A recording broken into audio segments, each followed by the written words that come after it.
you here.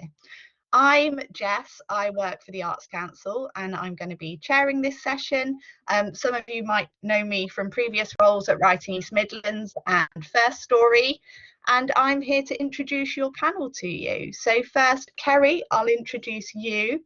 Kerry is the author of the Cell 7 trilogy for young adults, which has been translated into over a dozen languages, I understand, and then 3 further novels for young adults. And let me just look. A Brighter Fear, which came out in 2012, A Dream of Lights in 2013, and her most recent offering, The Last Paper Crane. Was that 2019 or 20, Kerry? I didn't have a date for that. 2020, just into lockdown. Maybe we can talk about launching books in lockdown. And Gareth Peter, welcome to you. Gareth's debut, My Daddy, Hello, a picture book for children, came out last year. Wonderful, great merchandising. Published by Penguin Random House with award-winning illustrator Gary Parsons. We are also expecting Davinia Lynch to join us. Davinia is an agent who manages a focus list of children's and young adult authors. Many of you will know her from previous WAM conferences, and I know she always has a lot of intel and expertise to share with us. So we'll welcome her when she comes.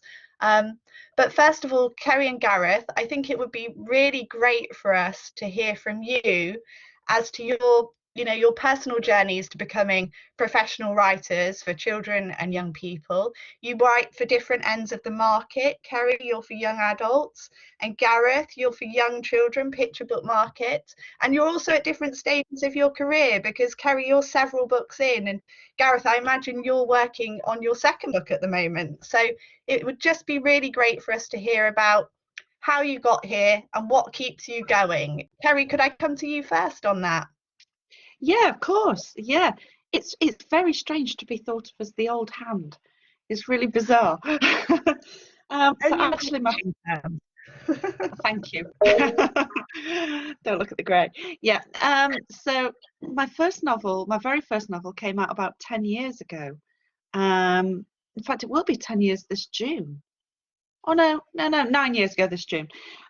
So I mean, growing up, I always made up stories and things and always wanted to write, but it wasn't something I ever thought could be possible. You know, I'm from Grimsby, so it's a working class town, working class background and everything, and it wasn't something that girls in my school did. You know, you became hairdressers or secretaries, or if you were really clever, then you became teachers, you know. So for a long time, I just forgot about it and didn't think that that was something I could do.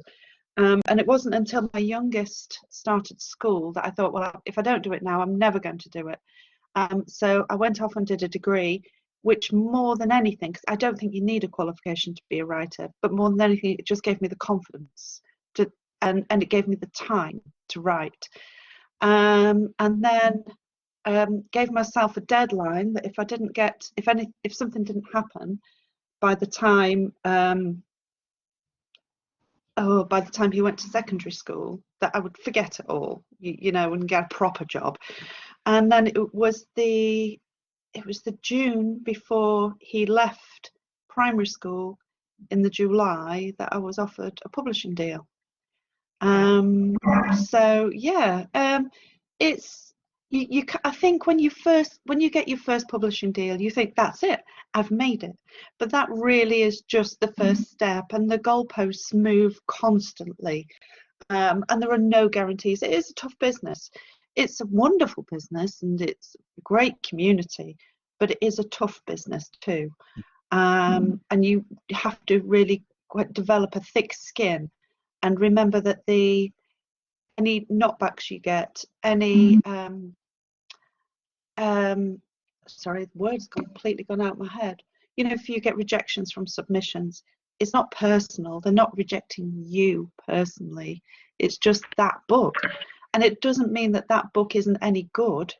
It might be that there's just not the market for it, or not the market for it at that time. Trends change, markets change. So even if one book is turned down, it could be that in another X amount of time, that the market's changed, and that is very much on theme. So if people in the room are thinking about submitting to agents, don't take it personally and keep trying, don't give up. Thank you, Kerry. And I can see that Catherine's agreeing with you in the chat, saying that every new book is like starting from scratch. And also you have Yes. saying that everyone must read The Last Paper Crane. It's a stunning book. Thank Gareth, you. could I ask you the same question? How did you get here and what's keeping you going now you're here? Absolutely, yes. Well, first I want to say how honoured I am to be here. I was quite touched that you guys asked me at WEM, Writing East Midlands, because 2 years ago I was sat in the conference as a participant, you know, eagle-eyed, thinking, wow, publishing world, something I want to do, it's amazing. So actually I've got a lot of love for WEM because it was several that's my dog just falling into his dog bowl. Sorry about that. I get the children, and it's the dogs that go bonkers. When really I do need to credit for a lot of it because they helped me so much at the start. So there's a lovely little lady who is on maternity at the moment called Amy. And Amy, actually, I met at a play group of all places, and we just started talking about books. We hit it off, and she told me about the Critical Read scheme. So I thought that I would get some texts ready, but I wasn't quite sure what text to submit to this Critical Read scheme, which is, I still think they do that. So she asked me to go and apply to be on a course, which was in the morning picture books and in the afternoon mid-grade. And it was mid-grade that I thought this is what I'm going to do. I'm going to be a mid-grade writer because that's what I like reading. But it kind of changed everything when I went on that course. Although I enjoyed the mid-grade section, it was the picture book section that sang to me. I'm from a theatre background, and I used to write musicals and songs, so literally it sang to me. And the guy, Jonathan Emmett, brilliant picture book author, said, you can write in rhyme, you can make longer picture books, you can do it, go and do it. So I did, and I wrote some picture book texts, sent them into the Critical Read scheme, and got really, really positive feedback, especially for one book, which was about a little girl with two dads. I wonder what happened to that book. I have no idea. But because of that, I was really, really inspired to go on to do anything I could to kind of improve my writing. I'd had brilliant feedback from WEM and the Critical Read, and I, again, through WEM, was urged to apply for something called Write Now, which was a writing scheme organised by Penguin Random House. It was to find unrepresented voices, so BAME voices, LGBTQ plus voices, low income people, households, and people with disabilities. They wanted brand new, fresh voices, and I was encouraged to apply. Didn't think that I would get anywhere at all, and was lucky enough to get down from nearly 2,000 to 150. And it was like, okay, this is kind of different. I wasn't really expecting any of this to happen. Maybe I need to take this even more seriously. So I kept in contact with Jonathan, and he was having a book launch at Woollerton Hall for one of his picture books, and I got invited along. No, I didn't get invited along. I invited myself along, I should say, and I'm so glad I did. I was nervous. I'd never been to a book launch. I didn't know anybody other than Jonathan, and I sat in the corner eating biscuits, drinking tea, all on my own, and saw someone else on their own. So I waddled over to them, and we hit it off straight away. Now, I should say we all had little badges on. Mine said my name, and it said author. I didn't quite feel worthy to call myself an author, but it said it anyway. And I didn't look at this person's name badge at all. And we hit it off, and I asked the question, what do you do then? And she said, oh, I write children's books. And I went, oh, what have you written? I may have heard of one or two of them. And as she was reeling off some of the titles, I was like, you're on my shelf. I know exactly who you are. I'm talking to a real author. I know Jonathan was in the room, but he was, he was presenting and it was his moment. But I was talking to an author, and I thought, go on, ask her. I know she gets this all the time, but I said, look, if I sent you a manuscript or two, would you have a look? And just all I want is yes or no. Have I got a chance in this industry? I still didn't know if I'd get through right now, so this was happening at the same time. And she said, yes, of course. She gave me her email address, and it was brilliant. We left, hugged, smiled, ate more biscuits. I didn't send her any things because I read her books and I worried that I wasn't as good as I felt I was in my heart, and I thought, I can't do this at all. I'm not going to send anything. I don't want her to laugh. 2 weeks passed and an email pinged in from her. She'd got my email address from Jonathan and said, hey, weren't you going to send me some books? And I was like, what do I say? So I sent her some, and the feedback was phenomenal. So much so that we went backwards and forwards, and we basically edited a piece without realizing we were editing this piece. And one morning, about 2 weeks after that, she called me on a train. She said, I'm off to London. Can you just tidy this text up for me and PDF it? I'd like to send it to someone. And I was like, okay, right, done it. I didn't ask who. I don't know why I didn't ask. And at the end of the day, she said, right, call me. I've just sent it to my agent. She loves it. She'd like to call you and she'd like to sign you. And I was like, this phone call has just made my dreams completely come true. I had the phone call. It was phenomenal. I sent more stuff to Mandy, who is my agent at Miles Start. She loved my work. And within a week or so, I also got through all the way to the Right Now scheme. I had both of these things at the same time. And it was like, this doesn't happen to people like me. I was just, singing and dancing in my bedroom because I basically sing all my texts to make sure that they hit the rhymes. This is Really me. interesting. So right place, right time, and doing what you can to get yourself out there. That's my story.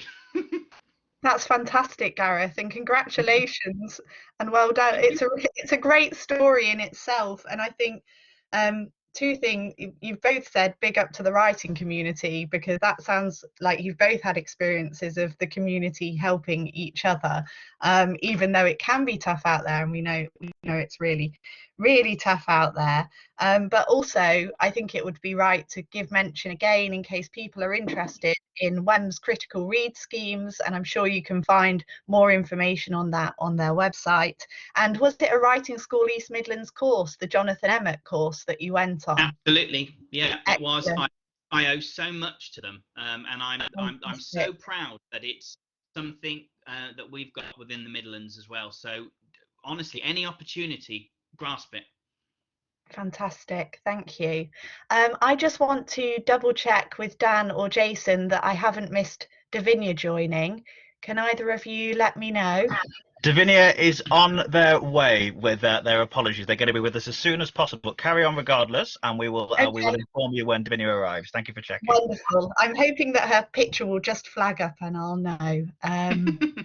But yeah, fantastic. Thank you. And thanks to those that have shared the links to the Right Now scheme in the chat as well. I know there are several writers from the East Midlands that you can, as I understand it, Gareth, you can be involved at different levels of that scheme, and everyone that's been involved in it that I've spoken to, even at the very early stages of that scheme, have said that it's a really valuable process to be part of, no matter whether it takes you through to publication or not. Would you agree with that? Yeah, absolutely. I mean, they kind of tailor everything towards you, which I think is a beautiful thing. So some people are able to get agents out of it. Some people are lucky enough to get publishing contracts, which I can talk about a little bit later. But everything is shaped towards the writer, because every writer is different, every journey is different as well, and that's to be embraced always. Absolutely. And I know that one of the objectives of the Right Now scheme is, as you said, to bring underrepresented voices and underrepresented stories to market. And that includes regional voices, doesn't it? And I think that's that's a pertinent issue, seeing as we're at the Writing East Midlands conference. And Kerry, I know you've done a lot of work over the years to imbalance or address the imbalance between the profile of writers for children and young adults writing and working in the capital and those in the regions. How are you feeling at the moment about regional representation? Have things moved on, or what's taking the temperature of regional representation? I think it's very difficult at the minute because everything has changed so much with COVID. And I don't think I can even judge that, to be honest. Really? So yeah, I don't know. You'd hope that with things being able to be virtual so much more easily, that it would then, because travel isn't involved, that it would make it easier to reach out and to involve people who aren't close to the capital.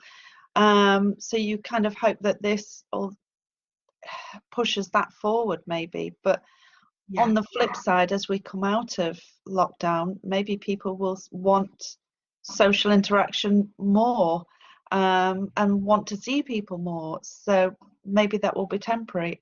I don't know. It's such a difficult thing to judge. Yeah, thank you.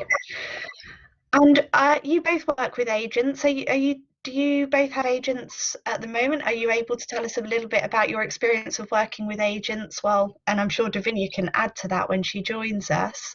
Gareth, if I come to you.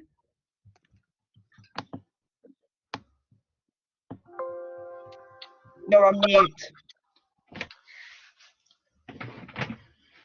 Do you know what? I didn't click a thing. How did that mute itself? I didn't touch it. I think there are some very clever moderators behind the scenes. Fair enough. I absolutely love my agent. I think there are different types of agent out there, and I think that's important to mention here as well, because there's some agents that are stronger in the editing stages to help you develop a text because they've worked within the industry, or there's some that are, have got contacts in every single pie, and there's some people that, can go in for the hard sell as well. I'm lucky that mine has got a mixture of all, because she's been in the industry about 200 years. Hopefully she doesn't hear me say that. She is amazing. She's friendly, and she holds my hand a lot, which I really need. I think every writer gets, a little bit worried. Is this text strong enough? Am I good enough? Am I going to make it within the world? Am I a one-hit wonder? And she's there to kind of, no, let's put that in the bottom drawer. That's not quite ready. But look, you've sold this amount of text already. Be positive with, you've done amazing. So I was very thankful to get an agent that was solely a children's agent, because a lot of them are for all the different genres, but mine is, just a children's agent. And so she knows the exact industry. They're worth every penny.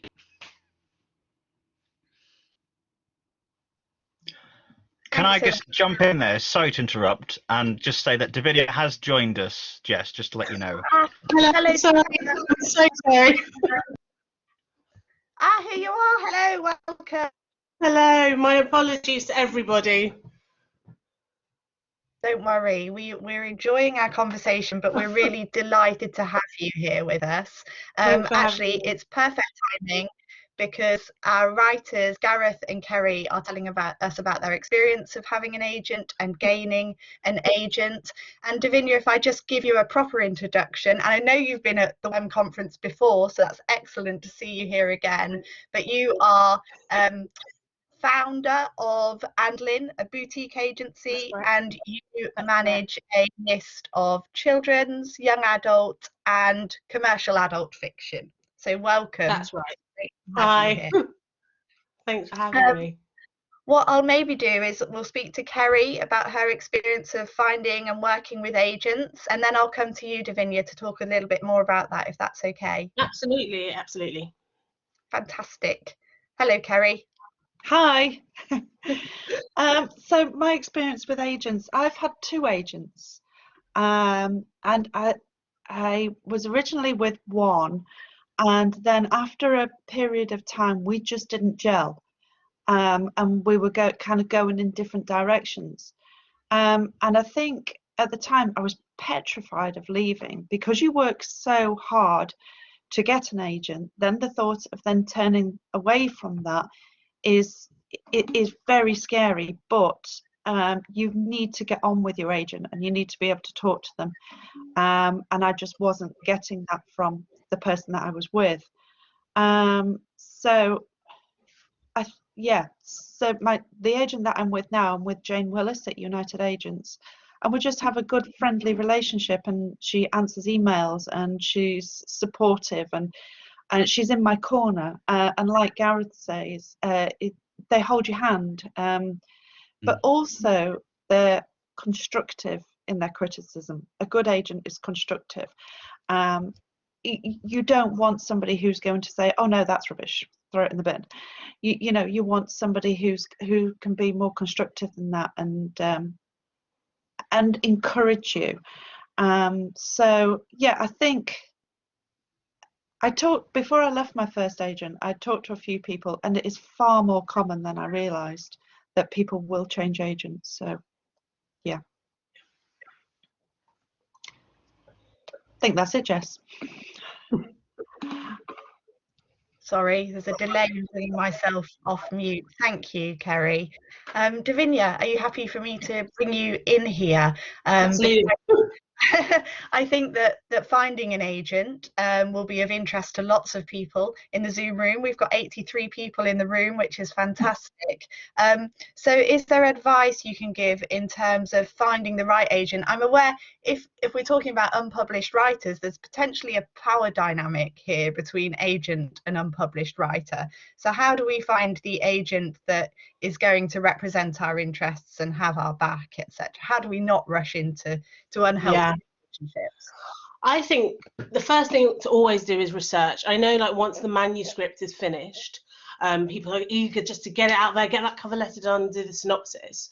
But the reality is, you send it out to everybody and anybody.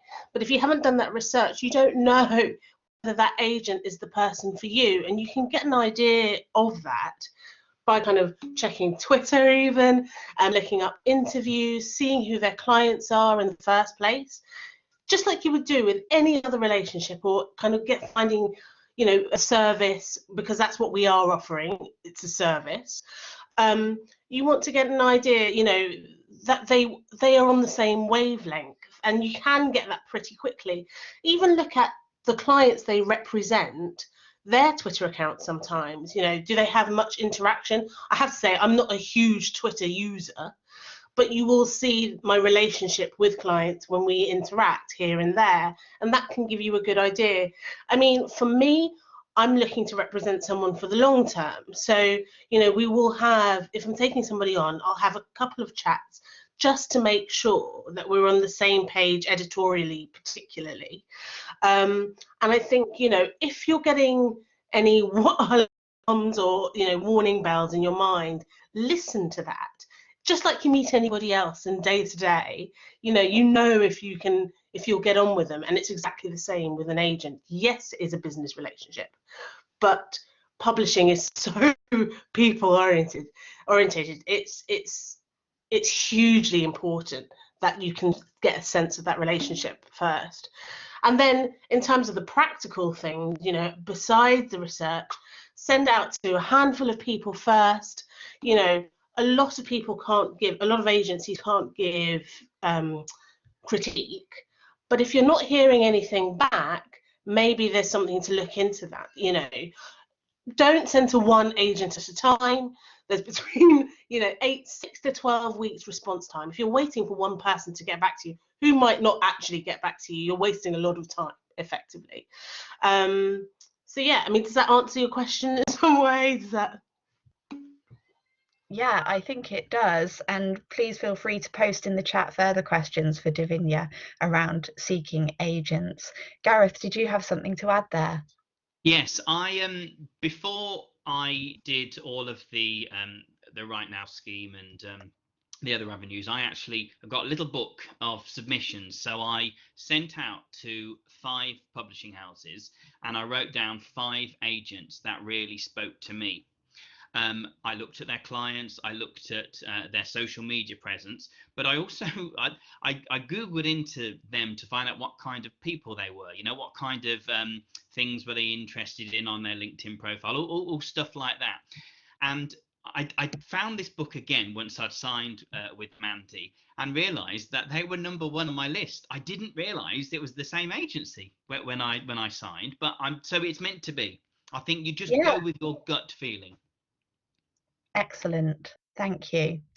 And Davinia, we're all really aware that we're writing for a really crowded market. And I loved when I read on your website this week that you're looking for stories that smack you between the eyes and capture your heart. So I just wondered, tell us what that looks like when you sit down to first read a manuscript. What makes a book stand out in such a highly competitive market? Oh, that's the dreaded question, really, because for each of my authors, it's a very, very different thing. I'm always drawn to, I like very commercial stories. So I like big, epic stories. That's just where my heart lies. I'm a 90s kid.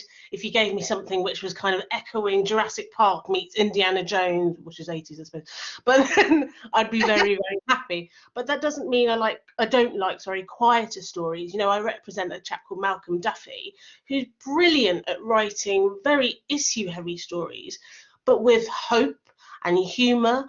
And those are the things, because there is humour in life, those are the types of things which capture me. His characters have brilliant voices, and I would say with each of my authors, they manage to bring such an authenticity to the characters they create, I think. And I think that's what has always appealed to their fans. But saying that, quite often I'll say I don't want to see any kind of paranormal romance.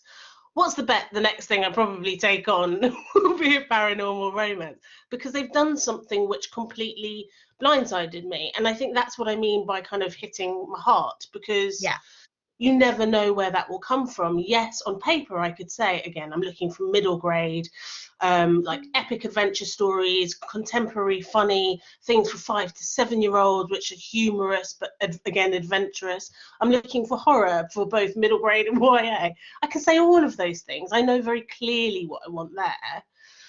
But what's brilliant is when something lands on your desk and you think, oh gosh, this is not what I expected at all.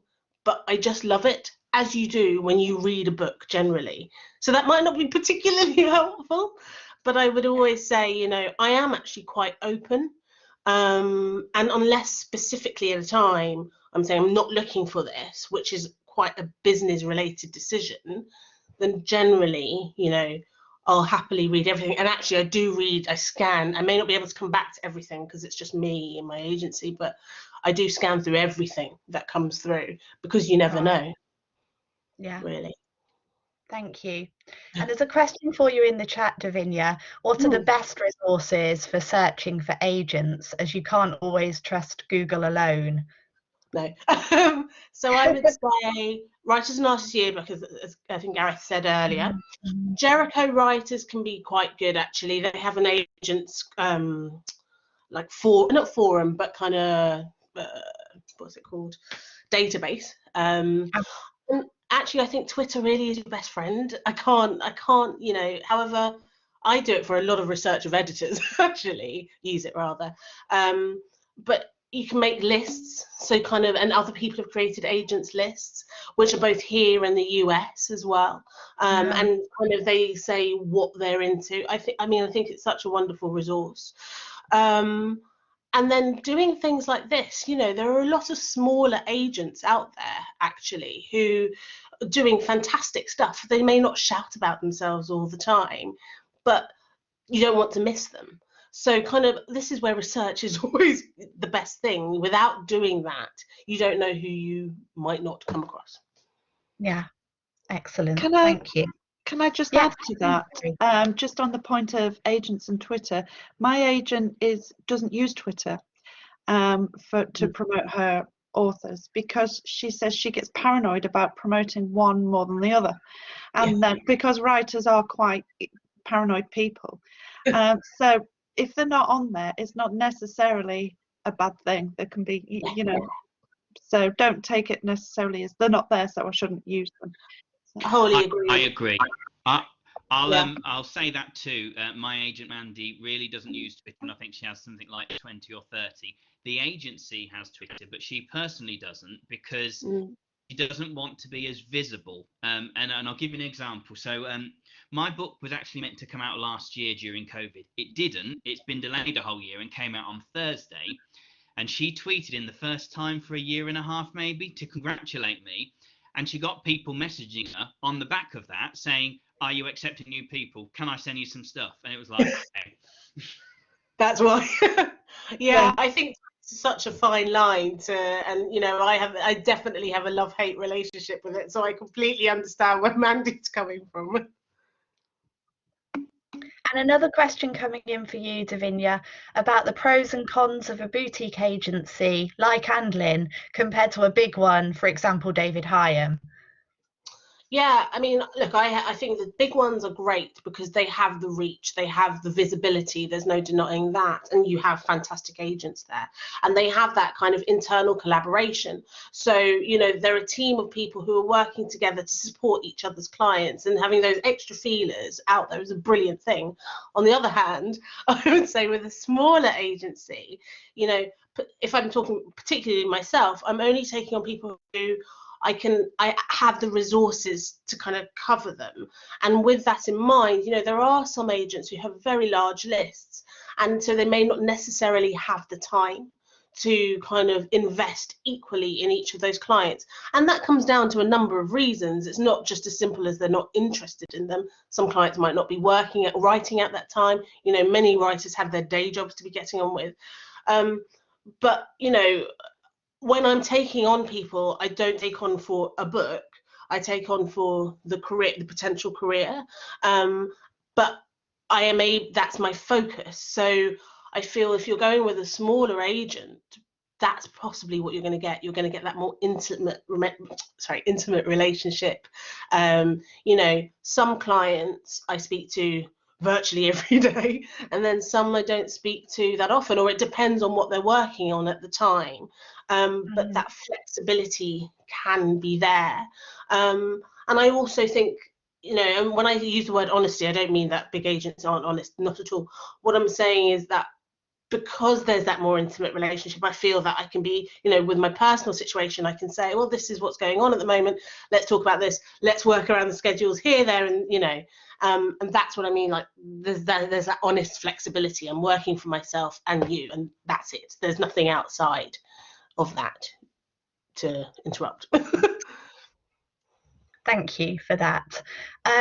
Couple of more questions for Gareth and Kerry, but quickly while we have you, Davinia, I know that at previous conferences, you've given us an insight into what you see as the future trends for children and young adult market in terms of topics, and we've had dystopia, we've had fairy tales to an extent. I wonder if you get any sense of what's coming up over the horizon in a post-COVID world for young adult and children's readers. I think there's going to be a trend for who knows, and we don't know what's going around. And I think this is the interesting thing. You know, we've all been in a very, very bizarre, hopefully unique situation, and the way readers react to that have been very, very different. There'll be some readers who don't want to see anything remotely bleak, but there are others who want to see that, to see the current world reflected and try and understand that, especially with children's. I will always say humour is there. It will always be there in all its forms, you know, silly, gentle, mad cat, all that kind of stuff. I do think within middle grade, which is perennially popular, or continually popular rather, I do think there'll be a move towards those bigger adventure stories. We've also got to take into account what kids are watching and playing.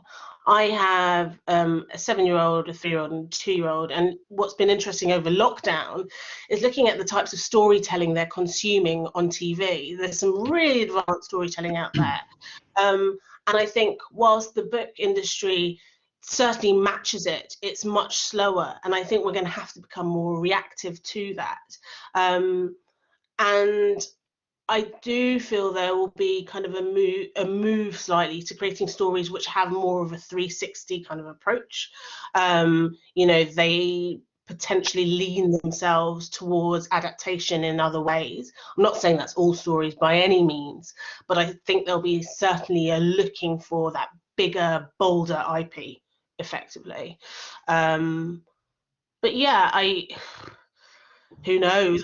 This is 1 year when people have been asking me trends and I just can't give a particular answer, to be honest. It's really interesting. Thank you. There was a question earlier in the chat, Kerry and Gareth, that I'd like to bring to you.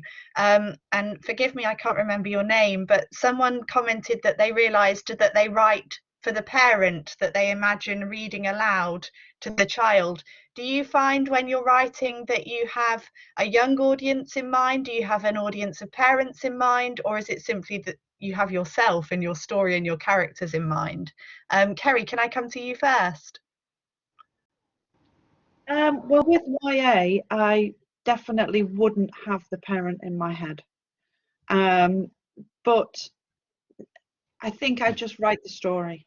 But I think if you have the parent in your head, then there's the danger that it's going to sound like you're trying to teach them a lesson, or you're trying to put something in there. So I would be aware of who your reader is, but remember that story is king, and keep the story at the forefront. So by being aware, I mean that if you're writing for a teenage market, then don't make the language suitable, but don't dumb it down, you know. And but they're intelligent and they want challenging reads. So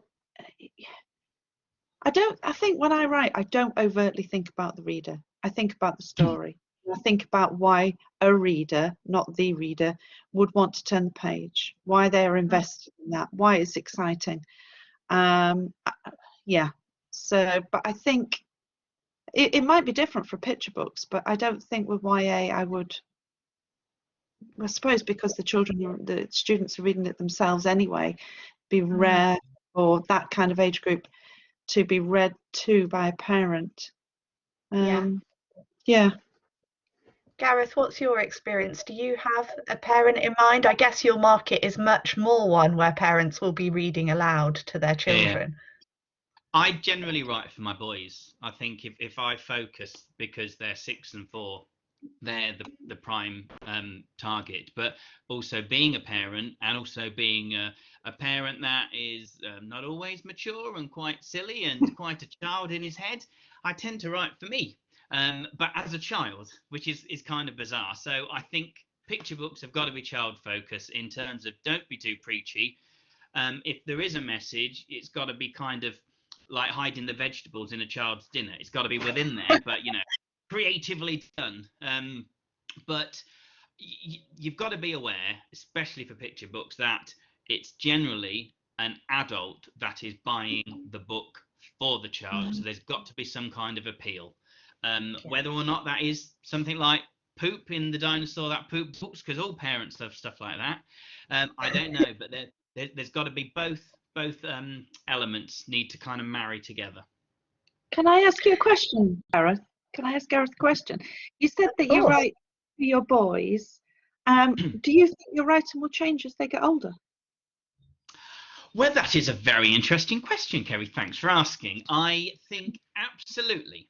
Because if you remember at the start of this, I wasn't even going to be a picture book writer. I had no interest in it because that's all I read at night.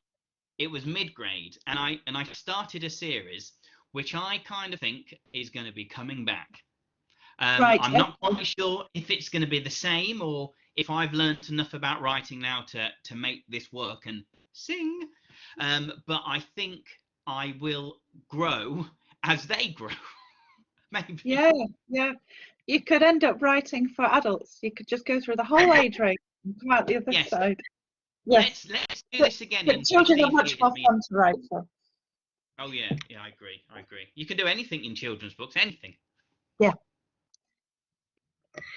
And Gareth, staying on picture books, I'm interested because you said earlier you're from a theatre background and you sing your words. And do you think the theatre background, having a background in the visual arts, has helped you come to picture books with a certain kind of ability to visualize what they might look like on the page? 100%. Picking up a picture book, it's like immersing yourself in a theatre. You are within this huge, colourful world just by opening the books themselves. But the reason why I sing them is not just because I can't get enough singing during the day, as we all shouldn't. Is I read a lot of picture books. I pick them up, and if the patter or the rhyme or the stress on the word doesn't sit right, then I trip over myself. And I find that, I can read. I'm quite a good reader by performing it.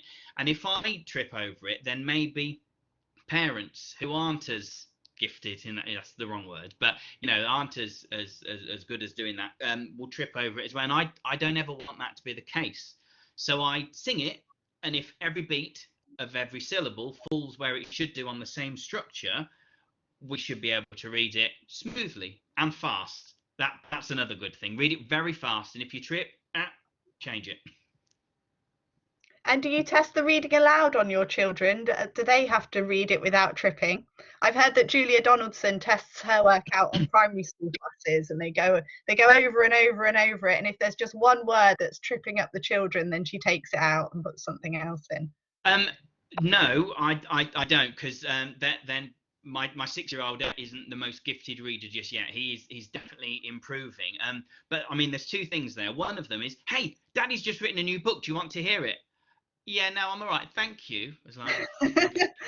But I've also got loads of theatre actors, and I send them to, and I said, can you record this reading it the first time? And if they trip, I know that there's an issue there with the choice of word or the emphasis. But I don't always write in rhyme, and it's the same for that as well. It has to have a rhythm, has to have a patter. And it strikes me, just as while we're having this conversation, that as writers for children and young adults, there are opportunities, potentially more opportunities for writers to connect with their market, connect with their audience through festivals, through working in schools. And Kerry, I've been lucky enough to see you operating in secondary schools and seeing how naturally and seemingly easily you build up relationships with young people in the classroom. And I wonder whether that informs your work, or whether your writing informs that relationship building. Is there a mutual relationship there? Oh, well, thank you for the thank you. That's really nice. It's always a bit scary standing up in front of anybody, but especially teenagers, because they just don't take any rubbish, do they? I think. Oh, thank you. I think it's maybe a bit of both, and that they work together. I think working with young people does keep your mind young, and it does. I love that natural inquisitivity that they have, that natural curiousness, and the energy that they have. And I think I kind of feed off that a lot. And I just love the thought process, and they're at such a fascinating stage of their life, where they've got these decisions to make, and just so, I think this is why I write for them as well, is that they've just got so much to look forward to, and so many different ways that they could go to. So I think it's probably a bit of both. I think they help me write, and my writing then helps me connect with them. My children are all grown up. The youngest is 21, but actually they still have. My daughter, maybe not so much, she's very serious. But my middle two, they still have an incredible energy to them. And that, I feel myself feeding off it. It's just, it's like being around somebody with lots of energy. And I will sit and talk to them about stories, about films, about anything, and we would just discuss plots and characters and everything. And it's just that conversation that you have with them just gives things depth, and it just sparks your interest as a writer as well. Could you My please little come lad and live in my absolutely house loves with my teenagers? Sorry? Sorry, Gareth. I was just inviting you to come and live in my house with my teenagers and inject some of that energy and excitement in plot and character. But Gareth, I interrupted you.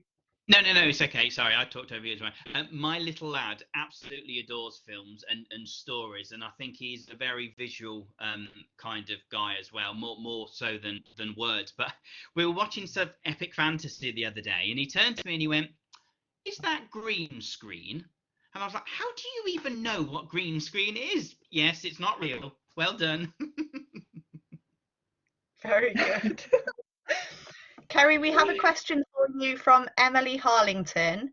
Do you write for a certain genre within the YA audience, or would you like to flip between genres? For instance, a historical book one time and a thriller book the other. I have flipped between them, actually. My first two were very much world issues with a human angle, is I think how they were described. The first one was set at the time of the Iraq War with a teenage girl experiencing it. And then the second one was set in North Korea, again with a teenage girl coming to terms with the country and then trying to escape. And then I flipped to more a thriller, and Cell 7 was set in a world where the death penalty existed and where you got to vote on people's guilt or innocence via text message and phone vote and things. So that was a trilogy, so they were thriller. And then I flipped back again and went to historical, and The Last Paper Crane is about Hiroshima. So it's set in 2 different time zones. It's set in 2018 with a granddaughter talking to her grandfather who's got some kind of problem that she can't quite figure out. And then it goes back to Hiroshima when he was a boy and his experiences of that. So to be honest, it's what interests me. It's just about whatever story is there and fires my imagination. So I'm working on something now that is different again. I don't know if it'll be YA or adult. I haven't quite figured that out yet. I'm just writing it and I'll worry about that later, which isn't good advice. So yes, no, I don't write for a certain genre. I like flipping between them, but I think that's just my brain, maybe. Thanks, Kerry. And Davinia, could I bring you in on Fran's question about crossover novels, those aimed at young adults, but which are also read by adults? Do you have any comments or thoughts on those? I think at one point, young adult novels for young adults had a greater readership among adults than they did among. And I was actually thinking back to your question earlier about writing for parents. I think there was a period when I felt a lot of YA felt as though actually it was just being written for the adults, but it had younger characters, and so it got put in this young adult group. And I actually think there's becoming a slight differentiation between a new separation in categories. So you're having teen, which I genuinely think is for the teenage reader, and then you have the young adult, which does, touch on older subjects maybe, but there is that understanding that there'll be the flexibility and the crossover for adult readers. I do think over here we've got ourselves into a bit of a muddle about it, and I think this particularly applies to YA fantasy. I know of and have had situations where I'm putting YA fantasy forward, what I think is YA fantasy, and so there have been some responses saying, well, actually, I don't know whether this should be for the adult list, even though it's written for teenagers, and then vice versa. I mean, I don't know what you think, Kerry. It's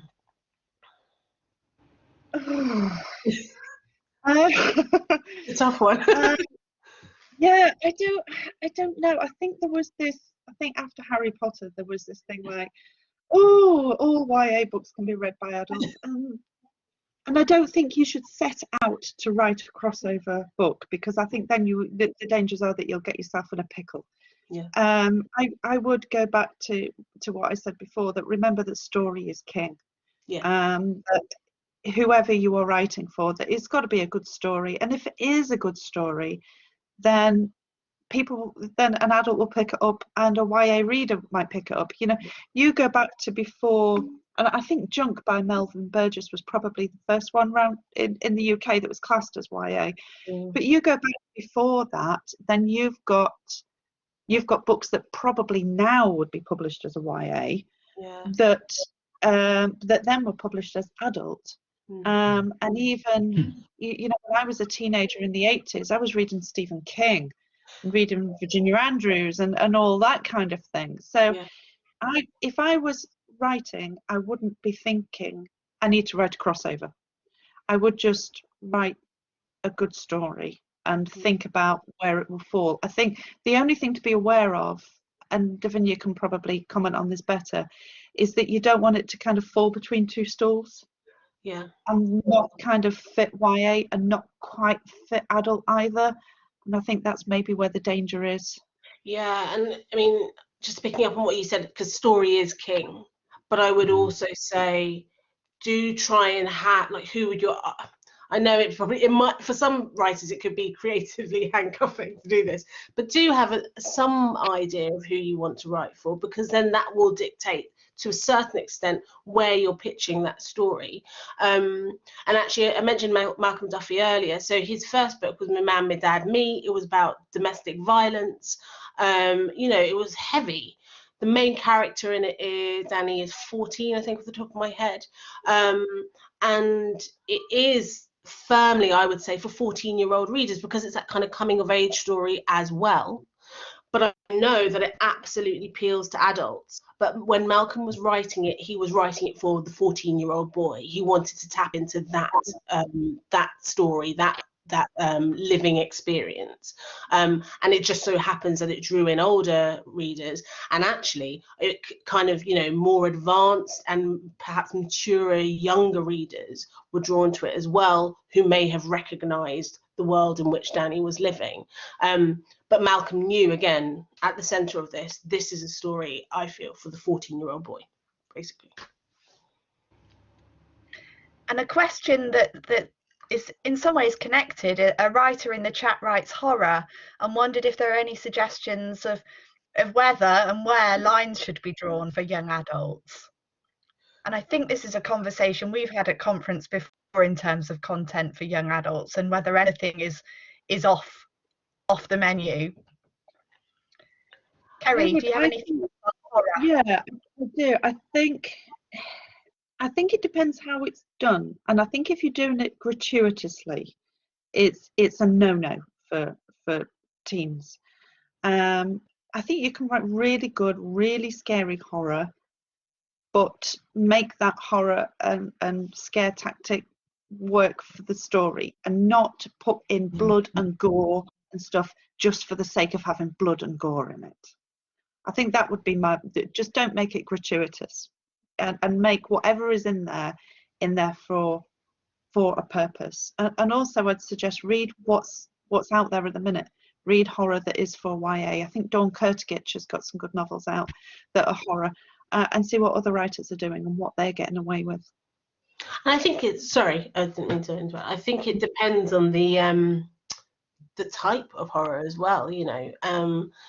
For instance, I know I'd love to see kind of a YA slasher, but I'm not expecting it to be Scream where there's somebody dying like gratuitously every moment. And also, it's the fear of what is to come, where you're often scaring somebody a lot more. You don't have to show them guts being pulled out.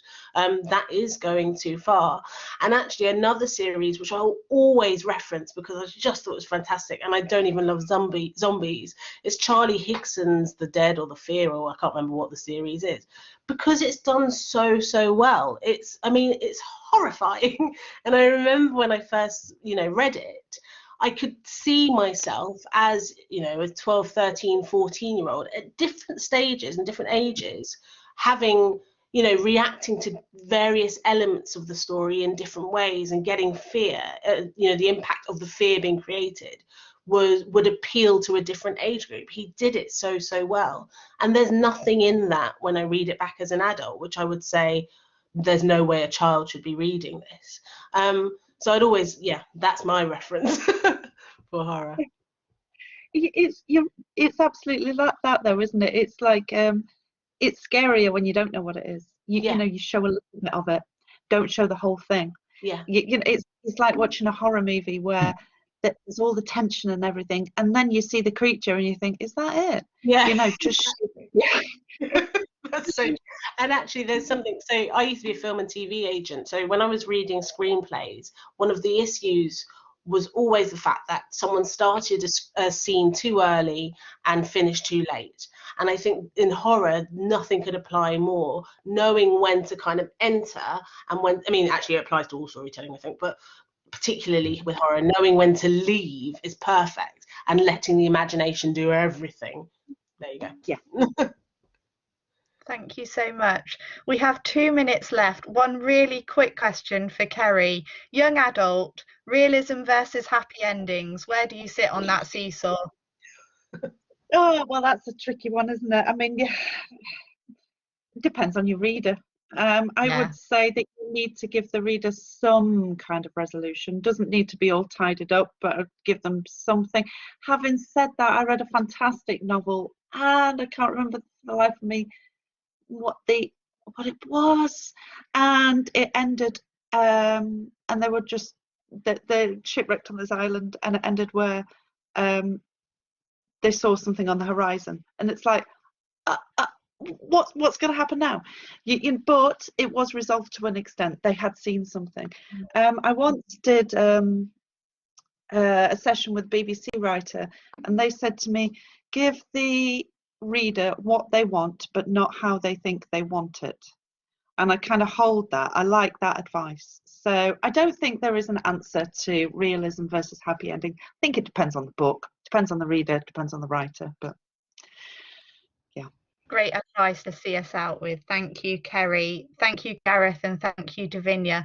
There's so much that I could have kept on asking you, and there's been so much expertise shared in the chat as well. So do scroll back up and have a look at recommendations in the chat. Things that have been mentioned are the Web Mentoring Scheme, Critical Reads, Writing School East Midlands courses, the Right Now scheme, and lots more besides. But yes, thank you. And double congratulations to Gareth, because I didn't realise that the publication of your book was so fresh and so recent. So well done, and we'll be excitedly following the progress of the book over the next year. Hello, Dan. Can you hear me? Yes. Lovely. Yeah, just to say, sorry to jump on, Jess, just to thank all our panelists. Davinia has very kindly agreed to stay on for a little bit longer, about 5-10 minutes, just to take a couple more questions at the end of the session. And I've got a couple of notices as well, okay? Am I still here? I hope I'm still here. Yes, lovely. Yeah, so just to say to all the delegates, if you'd like a copy of the digital delegates list, you can drop me a line at the TWC email. That's the email all the conference information's come from. If you'd like a copy of the Hugs Pyramid form from Andy Coates' session yesterday, drop me a line. And as we've mentioned Harry Potter, the next megaphone session is a discussion about J.K. Rowling and the rise of cancel culture, which is starting 1:15 on our social media pages. Yes, and that's part of our megaphone sessions. So if any delegates have any further questions, stick them in the chat and we'll pass them on to Davinia, okay?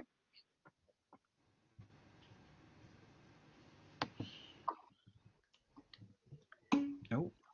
Davinia, since I'm Yes. here still, I have a very specific question, which is around the cover email. When we're submitting to an agent, is it useful for writers to compare their works to other works already out there and say that it might attract a similar readership, or is that too assuming on behalf of the submitter? Not at all. I think it's about understanding what you're comparing with and why you're doing it, and actually genuinely thinking about marketability.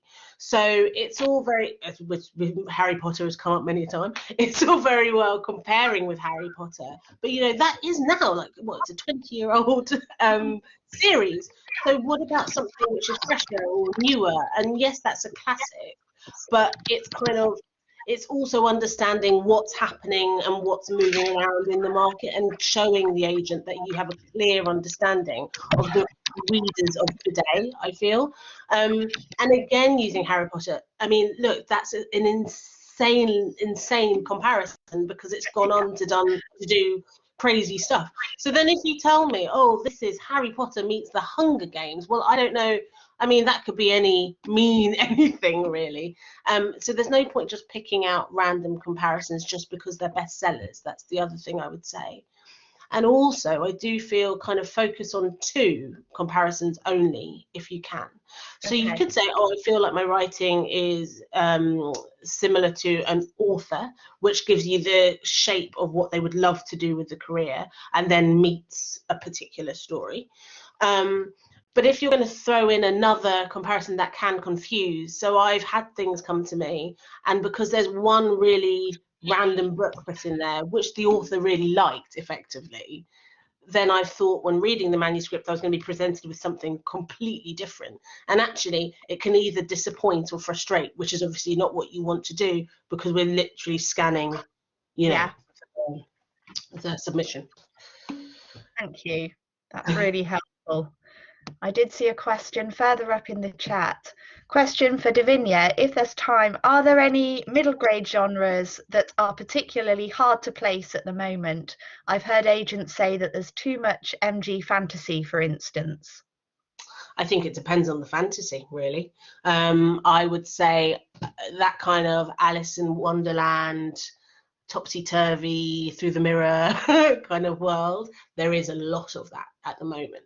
But with any story, and wherever there is a kind of, again, a market saturation, it's about how unique you can make it, and not, you don't want to just write for what's popular at the moment. Remember that books can take up to 3 years to come out, where the market completely changes, and it could work in your favor, but it could also work against, because people might be fed up of that.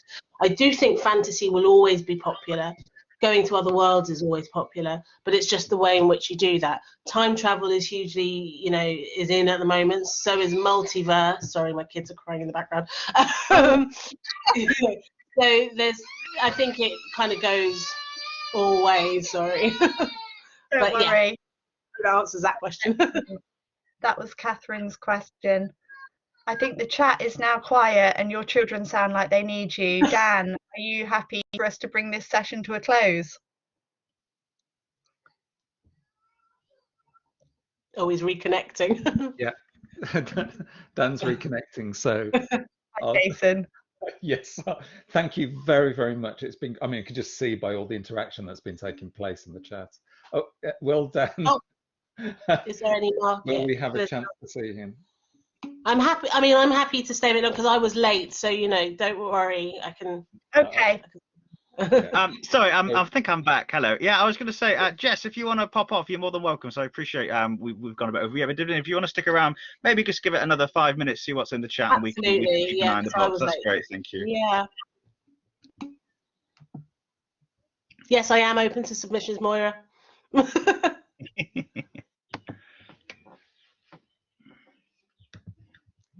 Davinia, do you want to just talk about that submission process if you haven't already? Absolutely. Just tell us, you know, yeah, how it works for you in terms of the submission process. That'd be great. Thank you. Yeah, well, it's kind of, once you are ready, once you've done your research, as I said earlier, I think it's about kind of creating that cover letter, which is succinct, gets to the point. You know, a first paragraph giving us obviously the title, the genre, the word count, and then the second paragraph, I would like to say, should be the pitch paragraph. You know, again, I'm coming from a film and TV background, so I'm always looking for that perfect 3-sentence log line. But some people like to go down the blurb route, you know, that bit on the back of the book. But ensuring that we get a true sense of what your story is about. Why would we want to read more? This is not the synopsis.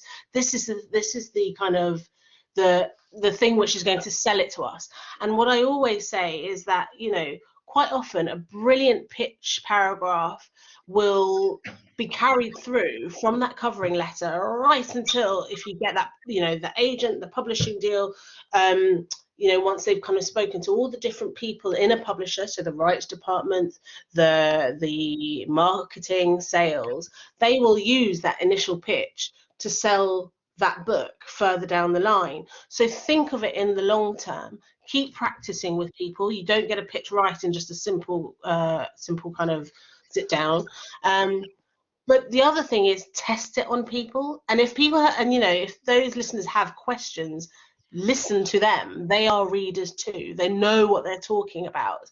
If they say, this just simply doesn't make sense, you need to go back to the drawing board. And there's a potential you might even need to go back to the manuscript itself to ensure that your message for the story is actually coming through in the way that you want it to.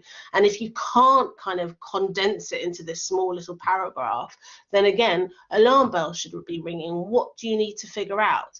And I think people they feel often that, well, if you read the manuscript, you'll see what I'm saying. That may be true, but you should be able to say, this is what my book is about, and this is what I would love you to take from it. And then, it depends on the agent, but I like to see kind of a few simple facts about yourself. Keep it really, really short, 1 or 2 lines. And it doesn't have to be, if you don't have a specifically related writer CV, that's okay. You can tell me something really random if you want. But, it can be nice to see who the person is writing the book. But ultimately, if we go to kind of meeting stage, I'll find out more about you then. And then the other thing I would say is about that synopsis, making sure that it's, cohesive. You've got your beginning, middle, and end in there. It's clear, and it covers everything that it needs to. You don't need to kind of give us every subplot. You give us the overriding plot, and then also, of course, make sure those first 3 chapters are absolutely tight and you've written the full manuscript, because there's nothing worse than when we ask for the manuscript and it's actually not ready, because you only read a novel for the first time once, and you don't want to lose that excitement which we may have got reading your first 3 chapters. That's fascinating. Thank you. I do a lot of work with sort of new writing for the stage, and it's funny you mentioned that thing about boiling it down, because we really encourage, especially sort of new writers, to boil every idea, every kind of pitch down to 1 sentence. So if someone actually can say this is about this, and actually it happens, we have got a pitching workshop, I believe, this afternoon ahead of the elevator pitch, which is our brand new session where we've got 18 delegates who are going to be practicing their pitching in front of publishers, producers, and promoters from the East Midlands. How's that for a plug? I wish you the best of luck, because it's a nerve-wracking thing. I don't envy them. No, the panel's lovely. I'm like myself. They're going to be fine, I'm sure. So I'm just going to pick up the last 2 questions. The one line Say that again, sorry. that my agent keeps talking about as well when I submit my book. So I totally get it. And if you can't do it, maybe there's too many elements to it, especially in a picture book.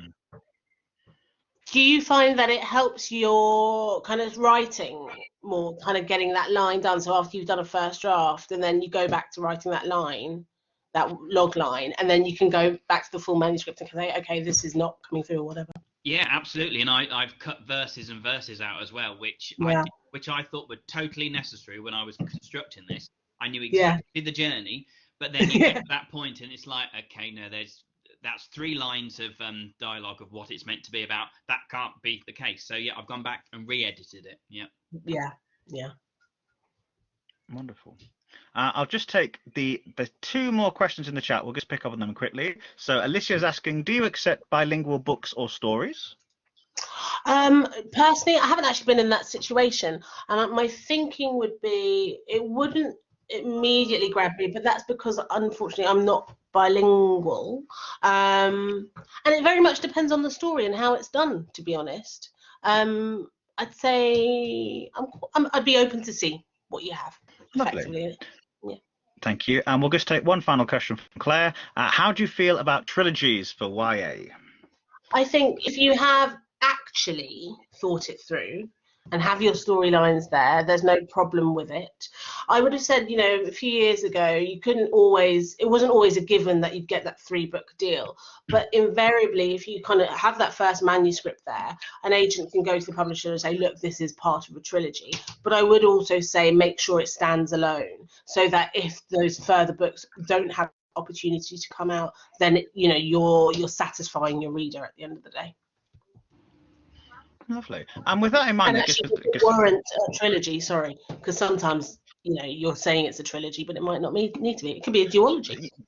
you took the words out of my mouth. In that case, then, are you? I mean, again, I know obviously every book is different, every pitch is different, but is it better to kind of say this is book one, or to sort of pitch the whole thing together as kind of three separate, or yeah, 3 or 4 or 2 separate entities? Is it better to say this is book one, or just this is book, and then come back and say this is book 2, or would you rather see them all together as kind of a finished or an outlined, if you like, set of stories?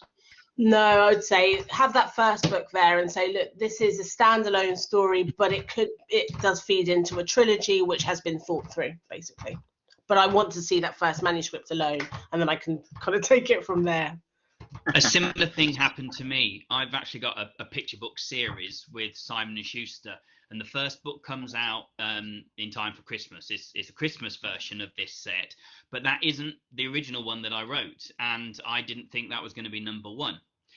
And the good thing is if everything goes well, then they've taken an initial 3 that we're going to carry on with the series. But when I wrote it, it was just that one story, and the idea just grew and grew into different ideas. So, you know, I think if the story is strong enough and it lends itself, then it might not be a trilogy, it might be a thousandry.